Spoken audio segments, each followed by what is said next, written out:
Hello, ladies and gentlemen. Today, I want to talk about Feyen, right? How the most doom-posted DPS from Amphoreus ended up being the best aging, at least in my opinion. Now, I'm not saying that his premium team is the strongest, but that he is the best aging, right? Notice what I'm saying, not his team, right? So let's get into it. For those who don't remember, Feynon's beta that I was covering on my channel, many hold the take that Cyrene was the most annoying Chrysosaur beta, right? However, my take has always been the Feyen mains Reddit and his entire community and his doom posting that he was getting during his beta was easily the worst as compared to any other character in the game, right? The reason specifically Feyen was so annoying is because, one, he was our first main push DPS, okay? The entirety of version 2's main pushes were all women, being Firefly, Acheron, and as well as Fei Xiao. And then you had version 3 with Casterus. The main pushes for version 4 as well are only women as far as we know currently. Feyen is the sole exception, right? So his fans were incredibly annoying during his beta because what happened was they wanted Feyen with free-to-play supports, right? Because keep in mind, Saridra came the patch after, Donhung PT came later. They wanted him with free-to-play supports running like Tingyun, Branya. Some people were running fucking Yukong back then, okay? Maybe some people still do. And they wanted him to be stronger than Cassie with Tribi and Hyacine with said free-to-play supports, right? And I told them, this is stupid. Like, he is definitely going to get more teammates as the patches go on. And back then, people didn't believe me. I don't know why, right? I mean, it's kind of the same thing I'm going through with the Yao Guang dooming right now, where it feels like, personally, something that is obvious, a lot of people just don't agree with or want to doom or be incredibly cautious for no reason. But as you guys know, he ended up getting Saridra, he ended up getting Donhung PT, just like I thought he would. So what happened was when I actually tried to go to their Reddit and ask them, why is it that you're kind of like throwing all logic in terms of power balancing for the game out the window when it comes to this guy? Like, you understand, some of these people were asking for him to consume no AV during his turns in his ultimate. That would just be way too fucking broken for the game's scaling, especially combined alongside how strong his own Eidolon investment can be. And instead of being met with a genuine discussion, what I was met with was an entire paragraph of them saying that Hoyo hates males and that they don't care and they just want to push the agenda and make Feyen as strong as possible, as power creep as possible, because they're tired of women being at the top of the meta, right?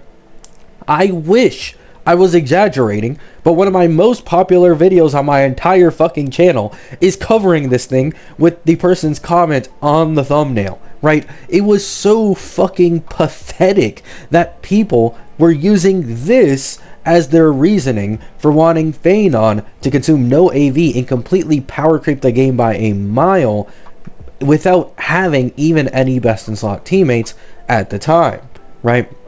However, this aside, a lot of people still said, oh, this is the most clunky, DPS in the game. This guy is going to be super reliant on his future best in slots. And you want to know the hilarious part about how all of this has aged? Feyen is the DPS who is the least reliant on his best in slot supports to get some of his best clears in the game. In fact, for over the last half year, this guy's lowest cost zero cycles against endgame haven't had a single one of his best in slots on his team. It's just him at E2 as 0 running like Branya, RMC, and Ting Yun, right? This is the only character, by the way, where this is the case. Every other Chrysos Air DPS, their lowest cost 0 cycles against the 3 endgame modes. They all have multiple best in slot teammates, right? All of them, except for fucking Feyen. This is the only one who runs free to play or standard characters, 4-star standard characters, and still gets the 0 cycle off because of how good he is at base and how much better his Eidolon investment can make him, which is just wow, right? So a lot of people may argue it sucks that his supports don't give him an insane jump or have perfect synergy like, let's say, Cassie does, right? However, the thing is, he makes up for this, and if anything, this makes him quite free-to-play friendly, right?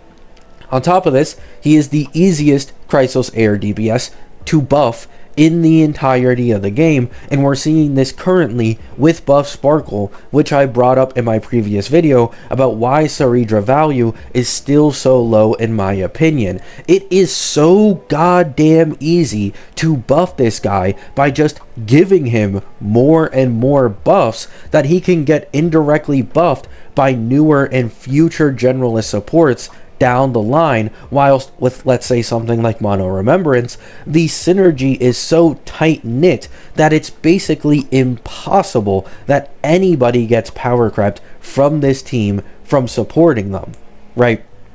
On top of this, a lot of people said, oh, you know, Gabby, your take aged badly about Dan Heng PT maybe allowing Feyen to run sustain and having comparable to sustainless performance. However, this isn't even true, right?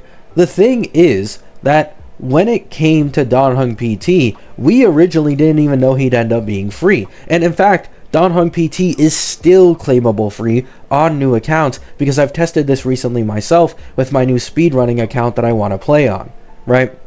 So Dan Heng PT is still free, meaning one cost for him is technically his E1, and calcs show that an E1 Dan Heng PT is competitive with sustainless Feyen using Bronya, right? And that is a sustain, a general sustain, very strong, and you're one step closer to his E2, which does double the damage on the dragons, gives double the frequency of dragons, action advances the dragon, and doubles the shield that the dragon gives, right?